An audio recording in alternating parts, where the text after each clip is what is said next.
ಒಂದು ದಿನ ರೋಡ್ ಮೇಲೆ ಒಂದು ಡೈಮಂಡ್, 2000 ನೋಟು, ಒಂದು ಬಿಸ್ಕೆಟ್ ಬಿದ್ದಿತ್ತು. ಒಂದು ನಾಯಿ ಬಂದು ಮೂರನ್ನು ವಾಸನೆ ನೋಡುತ್ತೆ. ಮೂರನ್ನು ವಾಸನೆ ನೋಡಿ ಬಿಸ್ಕೆಟ್ನ ಮಾತ್ರ ತಗೊಂಡು ಹೊರಟು ಹೋಗುತ್ತೆ. ಆಮೇಲೆ ಒಬ್ಬ ಭಿಕ್ಷುಕ ಬರ್ತಾನೆ. ಅವನಿಗೆ ಡೈಮಂಡ್ ಮತ್ತೆ 2000 ನೋಟು ಕಾಣಿಸುತ್ತೆ. ಪಟ್ ಅಂತ ಅವನು 2000 ನೋಟ್ನ ತಗೊಳ್ತಾನೆ.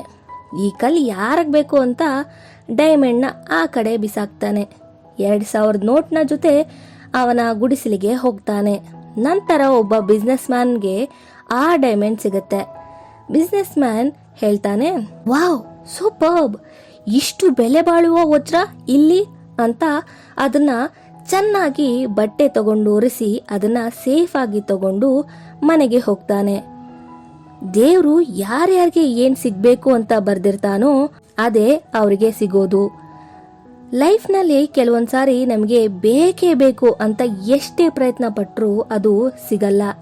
ಇನ್ನು ಕೆಲವೊಂದ್ಸಾರಿ ನಾವು ಕೇಳ್ದೇನೆ ಪ್ರಯತ್ನ ಪಡ್ದೇನೆ ಸಿಕ್ಬಿಡುತ್ತೆ.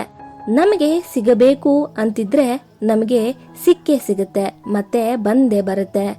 ನಮಗೆ ಸಿಗಬಾರ್ದು ಅಂತಿದ್ರೆ ಏನ್ ಮಾಡಿದ್ರೂ ಸಿಗಲ್ಲ, ಮತ್ತೆ ಬರಲ್ಲ. ಈಗ ನೀವ್ ಹೇಳಿ, ಒಂದು ವೇಳೆ ಆ ನಾಯಿ ಬಿಸ್ಕೆಟ್ ಬದಲು 2000 ನೋಟ್ನ ತಗೊಂಡಿದ್ದಿದ್ರೆ ಅದನ್ನೇನದು ತಿನ್ನಕ್ಕಾಗ್ತಿತ್ತಾ?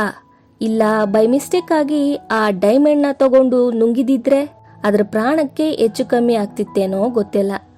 ನಾಯಿಗೆ ಗೊತ್ತು ಏನನ್ನ ತಿನ್ಬೇಕು ಏನನ್ನ ತಿನ್ಬಾರ್ದು ಅಂತ. ಅದಕ್ಕೆ ಅದು ಬಿಸ್ಕೆಟ್ನ ಮಾತ್ರ ತಿಂತು.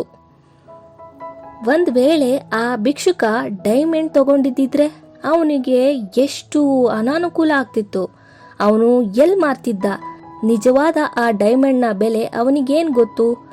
ಪೊಲೀಸ್ ಏನಾದ್ರೂ ಅವನನ್ನ ಹೇಗೆ ಸಿಕ್ತು ಅಂತ ಹಿಡ್ಕೊಂಡಿದ್ದಿದ್ರೆ ಸುಮ್ಮನೆ ಇರ್ಲಾರ್ದೆ ಇರುವೆ ಬಿಟ್ಕೊಂಡ್ರು ಅನ್ನಲ್ವಾ, ಹಾಗಾಗ್ತಿತ್ತು ಅವನ ಪರಿಸ್ಥಿತಿ. ಒಳ್ಳೆ ಕೆಲಸ ಆಯ್ತು 2000 ನೋಟ್ನ ತಗೊಂಡು.